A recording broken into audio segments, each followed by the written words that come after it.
ஓம் சாந்தி. பாபாவின் நினைவோடு 18-2-2026 முரளியின் சாரத்தை பார்க்கலாம். பாபா கேள்வி கேட்குறாங்க, எந்த விதியின் மூலம் தந்தையின் நினைவு உங்களை செல்வந்தராக ஆக்கிவிடுதுன்னு. பதில், தந்தை பிந்துவாக இருக்கின்றார். நீங்களும் பிந்துவாகிய தந்தையை நினைவு செய்வீர்களானால் செல்வந்தர்களாக ஆகிவிடுவீங்க.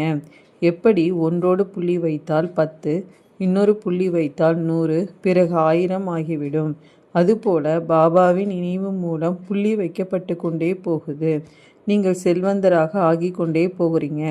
நினைவில்தான் உண்மையான வருமானம் இருக்குதுன்னு பாபா சொல்லியிருக்காங்க. நெக்ஸ்ட்டு, பகவானிடம் அன்பு வைத்தால் எங்கே செல்வார்கள் என்று பாபா கூறியிருப்பது என்ன? பாபா சொல்கிறாங்க, நீங்களும் கூட பாபாவின் அன்பில் இந்த சரீரத்தை விட்டுவிட வேண்டும். அந்த தந்தை எப்போது வருகின்றாரோ அப்போது யார் அவரிடம் அன்பு வைக்கின்றனரோ அவர்கள் இந்த உலகத்தில் இருந்து இறந்துவிட வேண்டியதா இருக்குது. பகவானிடம் அன்பு வைக்கின்றனர் என்றால் இறந்து எங்கே செல்லுவார்கள்? நிச்சயமாக பகவானிடம்தான் செல்லுவார்கள். மனிதர்கள் பகவானிடம் செல்வதற்காகத்தான் தான புண்ணியம், தீர்த்த யாத்திரை முதலியன செய்கின்றனர்.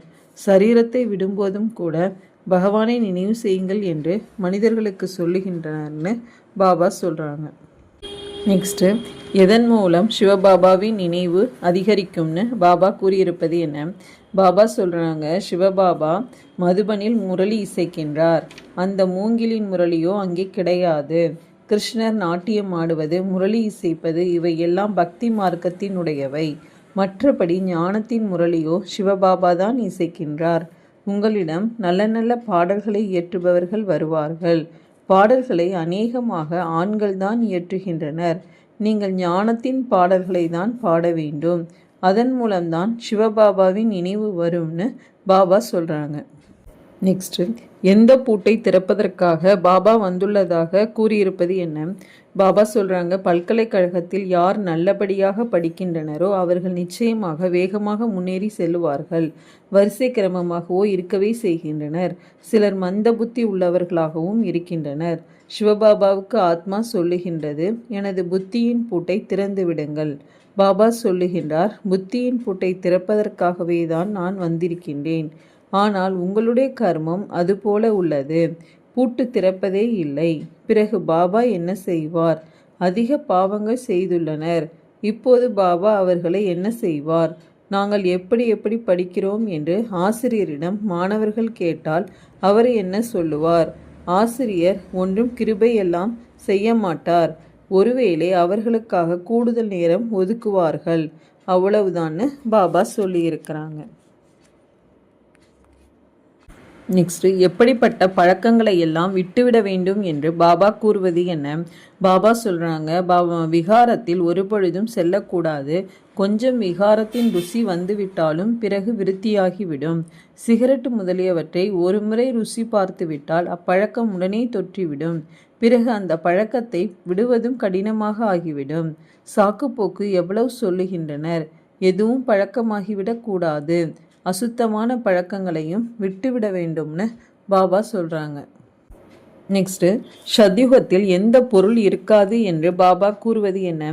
பாபா சொல்கிறாங்க, தேவதைகளுக்கு எப்போதுமே பவித்திரமான, அதாவது சுத்தமான போக் வைக்கப்படுகின்றது. ஆகவே நீங்களும் பவித்திரமான உணவை சாப்பிடுங்கள்.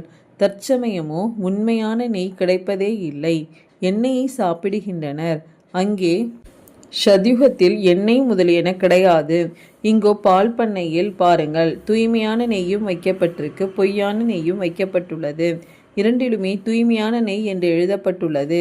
விலையில் வித்தியாசம் உள்ளதுன்னு பாபா சொல்கிறாங்க.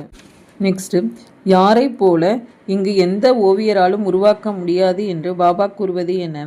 பாபா சொல்கிறாங்க, இப்போது நீங்கள் பூக்களைப் போல மலர்ந்து மகிழ்ச்சியாக இருக்கணும். சொர்க்கத்திலோ இயற்கையான அழகு இருக்கும். அங்கே இயற்கையும் கூட சதோ பிரதானமாக ஆகிவிடும். லக்ஷ்மி நாராயணன் போன்ற இயற்கை அழகை இங்கே யாராலும் உருவாக்க முடியாது. அவர்களை இந்த கண்களால் யாருமே பார்க்க இயலாது. சாட்சாத்காரம் கிடைக்கின்றது. ஆனால் சாட்சாத்காரம் ஆவதால் யாரும் அப்படியே சித்திரத்தை உருவாக்கிவிட முடியாது. யாராவது ஓவியம் கலைஞர்களுக்கு சாட்சாத்காரம் ஆகி அந்த நேரமே அமர்ந்து உருவாக்க வேண்டும். ஆனால் இது மிகவும் கடினமாகும்னு பாபா சொல்கிறாங்க. நெக்ஸ்ட்டு பாபா திரௌபதியை பற்றி கூறியிருப்பது என்ன? பாபா சொல்கிறாங்க, காம மகாசத்ரு திரௌபதியும் கூட இதனால் தான் அழைத்தார் இல்லையா? அவருக்கு ஒன்றும் 5 கணவர்கள் என்பது கிடையாது. அவரோ இந்த துச்சாதனன் என்னை மானபங்கம் செய்கின்றான், இதிலிருந்து என்னை காப்பாற்றுங்கள் என்று சொல்லி அழைத்தார். பிறகு 5 கணவர் என்பது எப்படி இருக்க முடியும்? இப்படிப்பட்ட விஷயம் இருக்கவே முடியாதுன்னு பாபா சொல்கிறாங்க.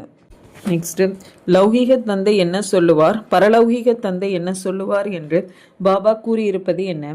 பாபா சொல்கிறாங்க, பரலௌகீக தந்தை தூய்மை ஆவதற்கான ஆஸ்தியை தருகிறார். அதனால் எங்களை தூய்மை ஆக்குங்கள் என்று எல்லையற்ற தந்தையிடம் வாருங்கள் என சொல்லுகின்றனர். அவர்தான் பதீத்த பாவனர். லௌகீக தந்தையை பதீத்த பாவனர் என சொல்ல மாட்டார்கள். அவர்கள் தாங்களே அழைத்து கொண்டே இருக்கின்றனர், ஹே பதீத்த பாவனா வாருங்கள் என்று. அதனால் 2 தந்தையர்களின் அறிமுகத்தை அனைவருக்கும் கொடுக்க வேண்டும். திருமணம் செய்து கொண்டு தூய்மை இழக்க லௌகீக தந்தை சொல்லுகின்றார். பரலௌகீக தந்தை சொல்லுகிறார், தூய்மை ஆகுங்கள் என்று. என்னை நினைவு செய்வதன் மூலம் நீங்கள் பாவனமாகி தூய்மையாகி விடுவீர்கள். ஒரே ஒரு தந்தை அனைவரையும் பாவனமாக்க கூடியவர்னு பாபா சொல்கிறாங்க. அச்சா, ஓம் சாந்தி.